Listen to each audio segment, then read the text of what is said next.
Hello. In this video, I'll provide a short explanation of how to read and interpret the Mouse Strain Genetic Quality Control Report developed by the Mutant Mouse Resource and Research Center at UNC. I'll use actual strain GQC examples to illustrate the main points. Let's start with the banner at the top.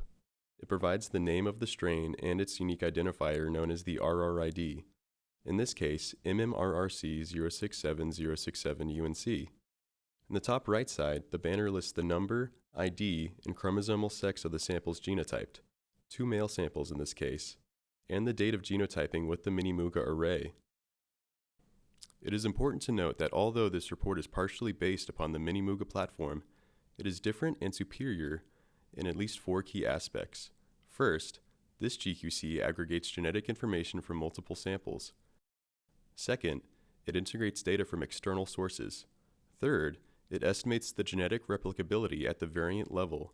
And fourth, it provides the user with an easy-to-understand summary of the key features of each mouse strain. Under the header, the body of the report is divided into 4 main sections: summary, genetic background analysis presented as an ideogram and in tabular form, the constructs detected, and the substrains detected by SNPs with diagnostic alleles.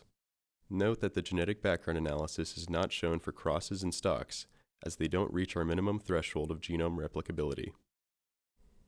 The summary reports the allele and locus of interest and describes the strains based on the complexity of their genetic background and the level of replicability of their genomes. The ideogram allows users to quickly assign most strains into one of 5 types based on increasing levels of complexity. These types are coisogenic, congenic, incipient congenic, crosses, or stocks. For example, this strain is described as an incipient congenic because the donor background, in this case 129S5 shown in red, can be found in the chromosome carrying the locus of interest, chromosome 7 in this example, and in at least one other chromosome, chromosome Y in the case of this strain. The locus of interest is represented as a yellow diamond.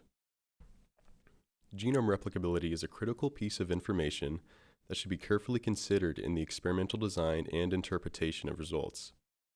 The strain GQC report provides 2 complementary estimates of replicability: the percent of the genome that is segregating in a strain and the estimated number of variants present in these regions. For this strain, the values are 0.6% of the genome and over 109,000 SNPs. However, these 2 measures of genome replicability are poorly correlated in mouse strains. For example, in this other MMRRC strain, the percent of the genome segregating is much larger at 2.9%, but the estimated number of SNPs is orders of magnitude smaller at around 300 SNPs. If you are interested in learning more about the strain classifier or about genome replicability, please have a look at the dedicated webinars. In the bottom right, there is a section that lists the constructs detected.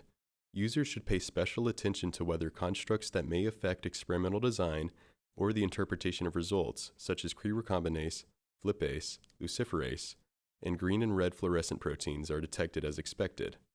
For example, in this strain, we confirmed the presence of Cre recombinase as expected from the strain name. The final section lists the substrains detected with diagnostic alleles and serves as confirmation of the strain name and genome analysis.